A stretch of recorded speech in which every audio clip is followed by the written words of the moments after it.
Salaamaaleykum sama gars yi jaar naa leen j'espère que yéen a ngi am jàmm. Donc onduleur Félicity solar bu 10 kVA 8000 watts 50 kilos waaw efficace pratique day jël courant Senelec comme d'habitude day bypass régulateur yi nii pour pack panneau pour chaîne de panneau yi nekk à gauche. Beneen régulateur pour chaîne de panneaux yi nekk à droite parce que en tout 24 panneaux la ñu am donc 24 panneaux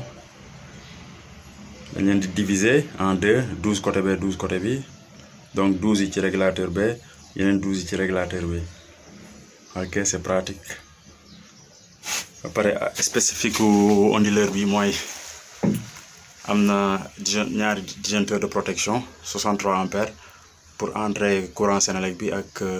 sortie courant bi onduleur bi di produire Félicity solar ok nice en montage aussi c'est pas aussi compliqué da ngay câbler sa pack batterie en 48 volts dugal ko nii teg sa benn 2 fois câble de puissance 2 fois 10 mu wàcc beneen 2 fois 10 ñëw wala 2 fois 6 ngay xool mais accepté wuñ fi ay 2,5 quoi ay 2,5 ay 4 mm non ok j'espère que nice na quoi waaw instant yi xam naa ne am naa ñaata 2/20